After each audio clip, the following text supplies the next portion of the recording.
Malam hari ini kita akan spesial membahas tentang terkait hukum-hukum yang terkait berkelindan dengan suasana Dzulhijjah. Karena itu, untuk kajian pembahasan tafsir yang kita sudah mulai dengan pembahasan surah Al-Fatihah, kita simpan sejenak karena pembahasan hukum ini berlangsung setahun sekali. Dalam kaidah fiqih ada yang dikenal dengan aulawiyah, hal-hal yang prioritas. Jikalau prioritasnya tiba, maka yang rutinitas itu bisa disimpan terlebih dahulu. Pertama kita bahas di pertemuan ini insyaallah tentang hukum haji dalam Al-Quran dan sunnah Rasulullah SAW. Pertemuan berikutnya nanti kita masuk dalam pembahasan hukum Idul Adha. Kalau saya bilang hukum, berarti semua yang terkait dengan pembahasan itu. Haji, semua yang terkait dengan pembahasan haji. Mulai saat persiapan haji, seperti apa kalau ingin haji? Gitu ya? Yang kedua, pelaksanaan haji. Apa yang dilakukan saat haji? Dan yang ketiga, pasca haji. Ukuran seseorang diterima atau tidaknya hajinya oleh Allah Subhanahu wa Ta'ala. Parameter keberhasilan haji seseorang, apa ukurannya dalam Al-Quran dan sunnah Rasulullah SAW. Jelas sampai di sini? Baik, kita mulai pembahasan kita. Bismillahirrahmanirrahim. Hukum haji dalam Al-Quran dan sunnah Rasulullah SAW. Ayat pertama, Quran surah kedua Al-Baqarah ayat 196. Quran surah kedua Al-Baqarah ayat 196. Paling kiri sebelah bawah di mushaf. Baik, agak cepat. Wa atimmul hajja wal umrata lillah. Wa atimmul hajja. Perhatikan terjemahannya di mushaf terjemahan. Dan sempurnakanlah oleh kalian al-hajja, ibadah haji itu dengan benar. Wal umrata, juga umrah yang kalian kerjakan dengan benar. Lillah. Ukuran pertama kebenarannya, niatkan semua ibadah itu karena Allah Subhanahu wa Ta'ala. Niatkan semua ibadah itu karena Allah Subhanahu wa Ta'ala. Tahan sampai sini. Ya, sekarang mari kita bahas tafsirnya sebenarnya. Jika dalam Al-Quran atau dalam hadis ada kalimat yang mengiringi perintah ibadah dengan bahasa sempurnakan. Sempurnakan, sempurnakan, sempurnakan. Maka sebagian pakar tafsir memberikan penjelasan bahwa makna kalimat sempurnakan itu bukan sekedar penekanan untuk menyempurnakan, tapi juga isyarat ada orang yang menunaikannya dengan cara yang tidak sempurna. Di ketika Allah mengatakan wa atimmul hajja, sempurnakan haji, itu artinya ada orang pergi haji tapi nggak sempurna hajinya. Wal umrah, sempurnakan umrah, artinya ada orang berangkat umrah tapi nggak sempurna umrahnya. Itu sangat disayangkan. Awas ya, hati-hati nih, ibadah itu nanti jenisnya ada 3. Ibadah fisik, ibadah harta dan fisik. Ibadah fisik seperti sholat. Sholat itu ibadah fisik, bukan ibadah harta. Dari mulai takbir sampai salam. Dan tidak terkait dengan harta. Karena itu nggak pernah ditemukan dalam sejarah, sampai sekarang ada orang sholat suruh bayar. Nggak ada. Datang ke alisan, ketemu DKM yang tadi misal. Ya. Ditanya mau kemana? Sholat pak. Sholat apa? Zuhur. Berapa rakaat? 4 rakaat. Baik, setiap rakaatnya 50.000 ya. Nah, itu pasti keliru. Tidak ada kaitan ibadah fisik dengan harta. Yang kedua, ada ibadah harta saja. Yang dikeluarkan harta. Zakat, infak, sedekah. Zakat sifatnya wajib. Kalau sudah masuk dalam kategorinya, cepat keluarkan. Dan teman yang tahu, ingatkan dia. Kalau sayang, ingatkan. Bahkan kata Al-Quran, kalau perlu, ingatkan dia, tekankan. Kalau punya kewenangan, ambil. Supaya kita sayangi. Harta itu ketika dikeluarkan, bukan dikurangi, ditambah oleh Allah. Jadi kalau Anda mau zakat, jangan terbayang harta berkurang, ditambah. Karena itu disebut zakat. Apa artinya zakat? Bisa 2. Pertama, at-taharah. Kedua, numu. At-taharah artinya sesuatu yang membuat diri kita suci.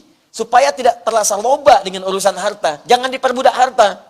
Begitu kita keluarkan, bening keadaan hati kita. Tidak terkontrol oleh harta, tidak dikuasai oleh dunia, tidak dikuasai oleh materi. Jadi kita ringan menggunakan harta itu. Yang kedua, numu, bertambah. Jadi semakin dikeluarkan, nambah paling minimal 10 kali lipat. tambah, tambah, tambah. Kalau orang paham filosofi zakat itu ditambah, demi Allah saya katakan, orang nggak akan nunggu ditagih. Begitu mau keluarkan, bahkan belum tiba waktu, udah disiapkan. Bayangkan kalau mau zakat, tambah, tambah, tambah. Nanti ada infak. Infak sifatnya sukarela. Ada yang sifatnya wajib, infak suami kepada istri. Disebut dengan nafkah. Quran surah keempat ayat 34. Ada yang sunnah, pahalanya ini 700 kali lipat. Kenapa lebih besar dibandingkan zakat? Kalau zakat, wajar dikeluarkan karena wajib. Kalau sunnah, nggak wajib pun dia mau keluarkan. Makanya pahalanya lebih tinggi dibanding zakat, 700 kali lipat. Jadi kalau Anda lihat kotak-kotak itu yang lewat, itu kotak infak tuh. Walaupun nggak ada tulisannya. Bukan mobil-mobilan. Ya. Jalan, tidak, kotak infak. Nah, kalau ada, keluarkan. Ukurannya keikhlasan. Semakin ikhlas, semakin baik. Ya, jangan lihat kualitasnya, jangan lihat kuantitasnya. Mungkin 100 ribu, 50 ribu, 20 ribu, 1000, nggak ada masalah. Dan ikhlas itu sesuatu yang tak perlu diucapkan. 1000, yang penting ikhlas. Paham ya? Nah, kembali kepada bab haji dan umrah. Haji dan umrah ini menggabungkan keduanya. Fisik iya, harta pun iya. Gak mungkin orang bisa haji kalau nggak ada biayanya. Gak mungkin orang bisa umrah kalau tidak ada biayanya. Bagaimana bisa berangkat kalau tidak ada dananya? Mustahil. Kadang-kadang ada yang jual tanah, jual kebun, ya jual perhiasan. Apa yang bisa halal dijual, dia jual. Dan tidak cukup dengan jualan harta untuk bisa mendapatkan biaya. Perlu ada yang kedua, kemampuan fisik.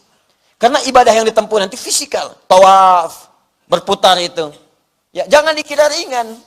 Bisa jadi kemudian butuh perjuangan. Kadang yang dikira berat terasa ringan. Yang dikira ringan terasa agak berat juga. Ada kemudian sa'i, Safa dengan Marwah. Ada kemudian untuk melontar jumrah. Ya, dari kita mabit di Muna sampai dengan ke Jamarat jalan. Fisik dikumpulkan. Anda bisa kebayang nggak?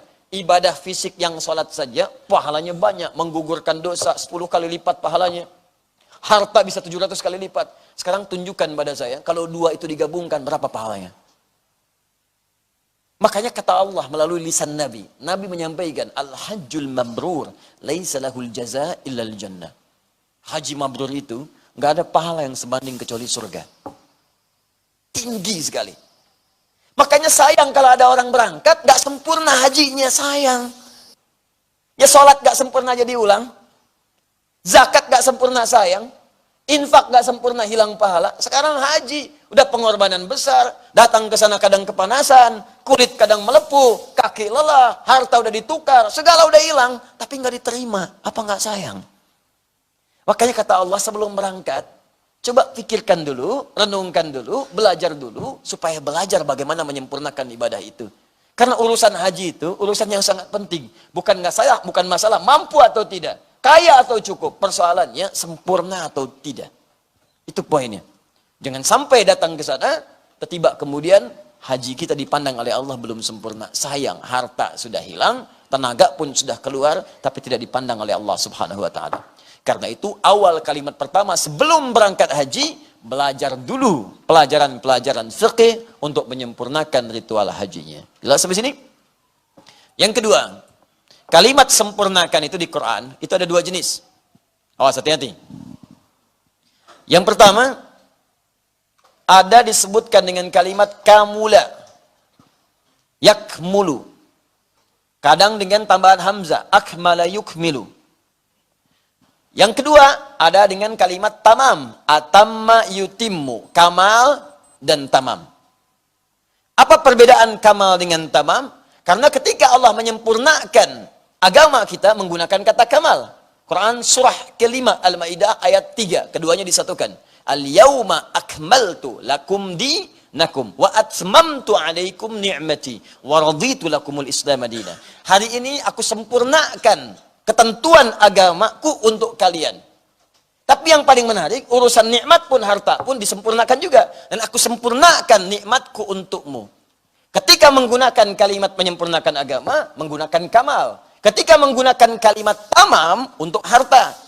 Pertanyaannya, kenapa untuk haji dan umrah menggunakan kalimat tamam? Wa atimmul hajja wal umrah. Bukan wa akmilu al hajja wal umrah. Apa perbedaan di antara keduanya dan apa rahasianya? Pembahasan tentang haji di dalam Al-Quran dibagi ke dalam 3 bagian. Amalan pra haji, amalan proses haji saat sedang menunaikannya. Dan yang ketiga, amalan pasca haji.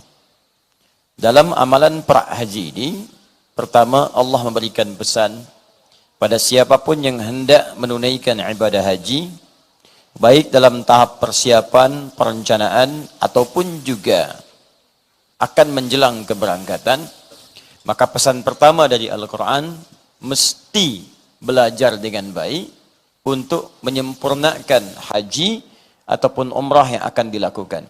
Sayang-sayang biaya sudah keluar, tenaga disiapkan, tapi mendapatkan penilaian yang nihil di sisi Allah Subhanahu wa taala.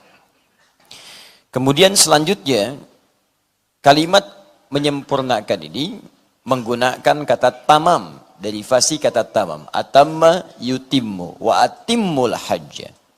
Sedangkan di dalam Al-Quran, kalimat menyempurnakan itu juga diungkapkan dengan kata yang kedua, yaitu kamal, akmala yukmilu. Keduanya disatukan di surah kelima Al-Ma'idah ayat yang ketiga. Al-yawma akmaltu lakum dinakum wa atmamtu alaikum ni'mati. Pada hari ini aku sempurnakan, kata Allah, untukmu seluruh ketentuan dalam agamaku. Di semua yang ada dalam agama, dalam syariat, dalam Islam, disebut ad-din itu Islam. Tadi saya jelaskan, inna ad-dina 'indallahin Islam. Sudah sempurna. Di semua dalam Islam sudah sempurna, tak perlu ditambah, tak perlu dikurangi. Apa di antara contohnya, misal yang pokok, yang 5 itu? Ya, hadis riwayat Muslim, nomor hadis yang ke-8. Ketika ditanya Nabi Muhammad SAW oleh malaikat Jibril yang menyamar datang, mal Islam, apa itu Islam? Kata, tashhada an la ilaha illallah wa anna Muhammadar Rasulullah wa tuqimas shalah wa tu'tiyaz zakah wa tasuma Ramadan wa tahujjal baita in istata'ta ilaihi sabila. Syahadatnya sempurna, jadi jangan ditambah-tambah lagi. Asyhadu an la ilaha illallah wa asyhadu anna Muhammadar Rasulullah, selesai. Ada yang tambah, wa anna fulan bin fulan, wa anna fulan misalnya dengan kalimat lain, ini menandakan ada masalah dalam syahadatnya. Salat sempurna. Awas, subuh 2 rakaat, sudah. Zuhur 4, asar 4, maghrib 3, isya 4, sempurna. Jangan tambah, jangan kurangi. Pak Ustaz, saya ini banyak maksiat, saya ingin bertobat kepada Allah. Besok salat subuh nggak apa-apa, saya 4 rakaat, nggak bisa. Ya, tetap 2. 2, ya. Nabi saja sudah jelas surganya, tetap 2. Masa Anda yang belum jelas mau 8? Ya? Paham ya? Baik, jadi ini bagian yang pertama. Kemudian yang kedua, kalau ada kalimat tamam, wa atimmu, atimmu, atimmu, itu artinya kesempurnaan yang masih diharapkan lebih. Masih pengen nambah. Dan itu diperbolehkan sepanjang dibutuhkan. Kalau kamal tidak sempurna, jangan tambahi, jangan kurangi. Kalau tamam, itu masih pengen. Dan itu boleh sepanjang dibutuhkan. Makanya ketika Allah menyebutkan nikmat, awas, awas. Wa al-yawma akmaltu 'alaikum lakum dinakum wa atmamtu 'alaikum ni'mati. Nikmati, hari ini aku sempurnakan, cukupkan nikmatku untukmu. Kenapa kalimat nikmat menggunakan tamam? Karena setiap manusia itu umumnya kalau sudah diberikan, pengen nambah. Selalu ingin lebih. Dia butuh sepeda, Allah kasih sepeda. Apakah kalau sudah dapat sepeda cukup? Belum tentu. Kalau sudah diberikan sepeda, pengen apa? Motor, sehingga jadi sepeda motor. Sudah dapat sepeda motor, masih kurang juga, pengen apa? Mobil. Ustadz, sepeda motor kan rodanya 2. Nikmat pengen tambah, pengen 3, naik bajai. Dapat bajai, pengen lagi 4, naik lagi kijang, naik lagi mobil lain. Sudah ada mobil, pengen nambah juga. Ustadz, 4 gak enak, 6 sekalian, bis. 8 tronton. Lama-lama nggak pengen punya roda, rodanya pengen diselip pesawat. Garasi nggak punya, udah pengen pesawat. Selalu begitu, tambah, sepanjang dibutuhkan. Sekarang apa rahasianya? Kenapa haji dan umrah menggunakan kalimat tamam? Wa atimmul hajja, bukan wa akmilul hajja wal umrah. Allah ingin memberikan gambaran bahwa orang-orang yang bahkan pernah haji dan umrah pun, walaupun sudah pernah dikerjakan, selalu punya keinginan untuk kembali lagi mengulangnya. Selalu punya keinginan untuk kembali lagi melakukannya. Coba tanyakan pada diri Anda yang pernah haji. Kalau ditanya, pengen berangkat lagi nggak? Pengen. Ada kerinduan ketika saya sedang pernah di Arafah itu. Ada keindahan ketika saya sedang berada di Muzdalifah itu. Ada kekhusyuan ketika saya sedang berada di Mina itu. Tengah malam saya sholat, menyendiri saya bertaubat. Pengen ada di sana lagi. Ada kenikmatan ketika di depan Ka'bah itu. Rasanya semua masalah hilang seketika. Pengen ada di situ lagi. Itulah sebabnya haji dan umrah menggunakan kalimat tamam, tidak menggunakan kalimat kamal. Wa atimmul hajja. Sekaligus memberikan pesan bahwa kalau ada yang pernah haji diberi kesempatan lagi, maka yang ini harus lebih baik daripada sebelumnya. Mau sampai berapa kali lagi haji dan nggak sempurna-sempurna. Yang kemarin berangkat ada sombongnya. Yang kemarinnya lagi ada riaknya. Sekarang dikasih lagi, Allah kasih kesempatan yang sempurna lagi, masih maksiat juga, butuh berapa kali haji lagi. Itu poinnya. Dan poinnya bukan berkali-kalinya, poinnya adalah lakukan sekali berangkat dengan sempurna, dan dengan kesempurnaan itu Allah berikan kemuliaan pada Anda. Kalau diberi rezeki berangkat lagi, maka berikan kemuliaan lebih daripada sebelumnya. Sempurnakan ibadahnya, belajar lebih baik lagi, khusyukkan dan doakan orang-orang di sekitaran dengan penuh kebaikan. Paham?